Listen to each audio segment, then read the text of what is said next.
How's it going, everybody? I'm Josh from Elder Drunken Highlander, and this is our deck tech video for yet another entry into our catalog of weird and or janky color-shifted strategies and deck lists.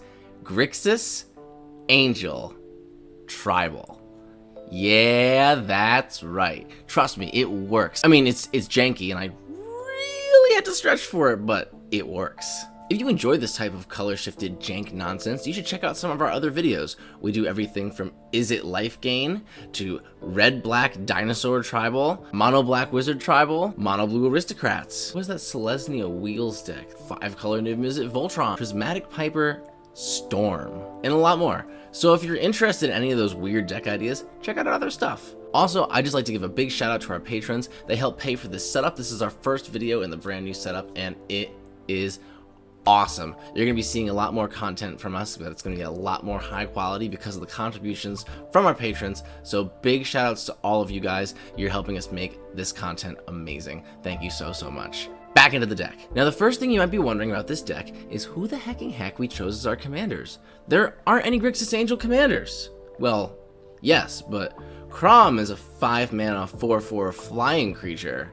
That's like an honorary angel, and Vial Smasher's subtype is Berserker, which just so happens to be the subtype for our Grixis Angel Tribal deck. Yeah, imagine being a lame and overdone white Angel Tribal deck with a Cleric subtype versus a sexy and cool Grixis Angel Tribal deck with a Berserker subtype. Howdy, nothing against the church or whatever, I feel like Berserkers throw better parties.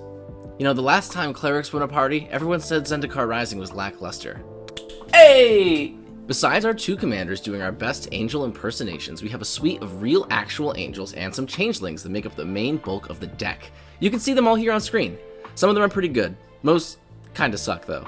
Cleaving Reaper, Crypt Angel, and Eradicator Valkyrie are some of our best angels. Their abilities don't really matter too much though besides flying. Once this deck can stick some angelic beaters, it quickly armors them up with equipment and starts pressuring life totals. Vial Smasher helps with this too. There are no combos in this deck. Instead, we rely heavily on synergies and good old-fashioned beatdown to close out games. Nice, fair beatdown, with no shenanigans, tricks, bullshit, black magic fuckery, tomfoolery, malarkey, or even poppycock. Yep, that's it. Fair magic, just like Garfield intended. Speaking of synergies, our deck, in trying its hardest to maintain some kind of coherent theme, spreads itself out over a few distinct sub-tribes and sub-strategies. The first one is the one we discussed earlier in this video. Berserkers, baby! These cards mostly synergize with our best angel, Cleaving Reaper, as they allow us to just throw it at our opponents willy-nilly and recast it later when we play another Berserker. They also allow us to utilize our best tribal synergy of all, Pyre of Heroes. Since Homegirl Vial Smasher is a Berserker, we can pod her up into either Graveshifter, putting her back into our hand, or Eradicator Valkyrie for some extra zest before we sack her too. On the next turn, we can pod our 4-mana creature into Cleaving Reaper, then Flameblade Angel, returning the Reaper to our hand. If you want more 6 CMC pod options, you can also add Burning Rune Demon, who is also a Berserker and has a few synergies with our deck. He's a demon though, so I'm skeptical. Crypt Angel is a good 5-drop to grab if you want to as well, as it can return Vial Smasher and start your Pyre chain over again. Eventually, you can get your chain all the way up to Platinum Angel and even Achroma, the ultimate angel for Grixis. We also have a bit of a snowy landfall theme that helps us eke out maximum value from literally every card in our deck. Trust me, with the card I'm about to showcase on our list, we're gonna need value from lands. It's a stretch. Copper Leaf Angel is a 5-mana 2/2 angel artifact creature with flying. It's overcosted, to put it nicely. But on this channel, we're building a brand where we say good things about bad cards, god damn it. So hell yeah, I stuck an entire snow landfall package in my Grixis Angel Tribal deck just to support a 5-mana 2/2 artifact creature with flying that requires me to sacrifice my most valuable resource and tap it in order to make it become somewhat on rate with other 5-mana artifact creatures with flying. Hell yeah, please help me, I can't stop brewing bad decks. Anyways, Crucible of Worlds is here because it lets Copperleaf Angel do the thing it's supposed to do without sacrificing me out of house and home. It also lets me hit consistent land drops using fetch lands, which is great for not drawing stupid basics anymore, and also building up our snow land count for Blood on the Snow, which is one of the ways we can blow out the game and swing board states favorably for ourselves. Sword of Hearth and Home and Sword of the Animist also fill this role. More snow lands also means more pumps for Ascendant Spirit and Hailstorm Valkyrie too. We also have 2 actual landfall payoffs for this list. Valakut Exploration helps whittle down life totals and net us extra cards, and Field of the Dead gives us more tokens to play with. I actually think zombies are kind of on flavor here. You'll see my other zombie card later in the video. I mean, like, what else is Fallen Angel gonna munch on? The next package that we have is a Foretell package, because there is literally 1 Black Angel with Foretell. See a pattern here? I see a pattern, but I don't see a problem. Anyways, Foretell cards are all pretty sweet, and I like playing them, so why not? Why shouldn't I keep them? Most of our Foretell cards are interaction, but we also have a few bombs in there as well to keep opponents on their toes. Rise of the Dreadbarn is the aforementioned zombie card, and sometimes it can win it for us on its own.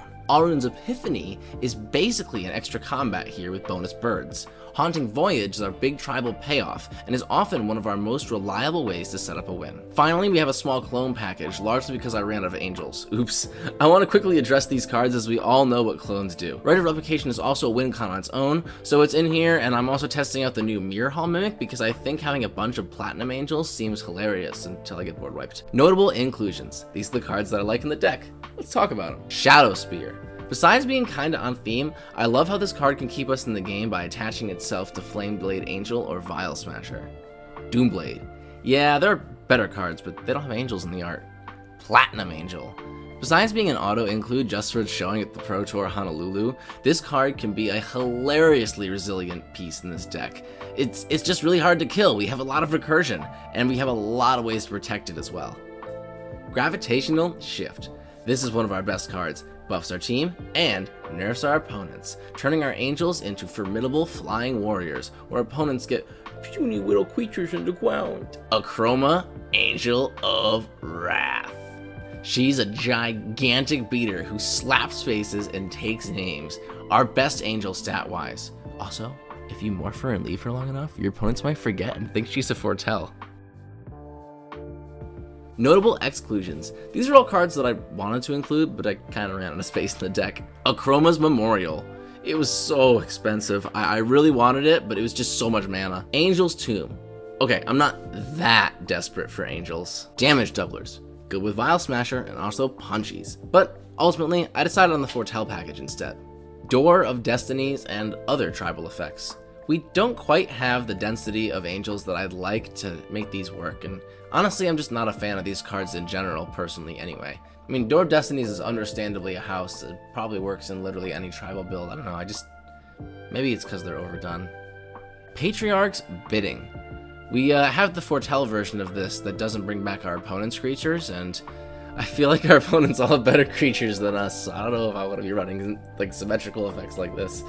The meta that we're trying to play in with this deck is basically just unedited precons. I would say this is at the level of, if not slightly weaker than most of the precons that are being put out by Wizards of the Coast nowadays, which isn't really a knock against this deck, it's more of a pro against the precons.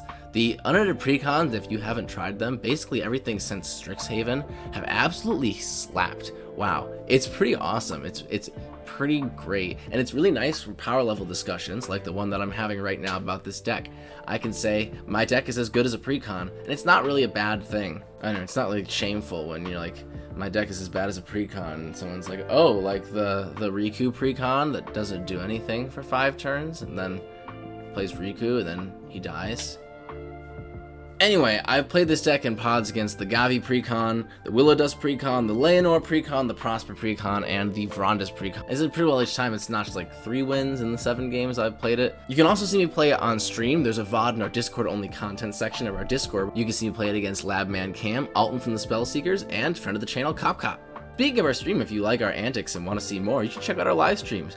I stream Commander and Art every Thursday night. I do foil peels while other people play games with Commander, and I kind of commentate on the game. It's the best of both worlds scenario. It's the greatest live stream on the internet, so you should definitely watch it.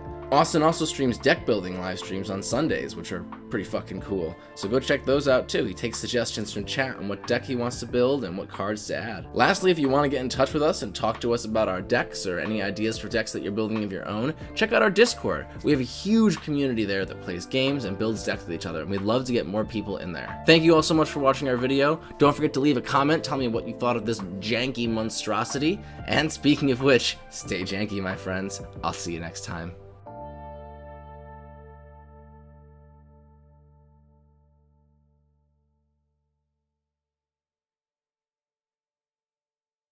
So hell yeah, I stuck an entire landfall package in my Grixis Angel Tribal deck just to support a 5-mana 2/2 artifact creature with flying that requires me to sacrifice my most valuable resource and tap it in order to make big...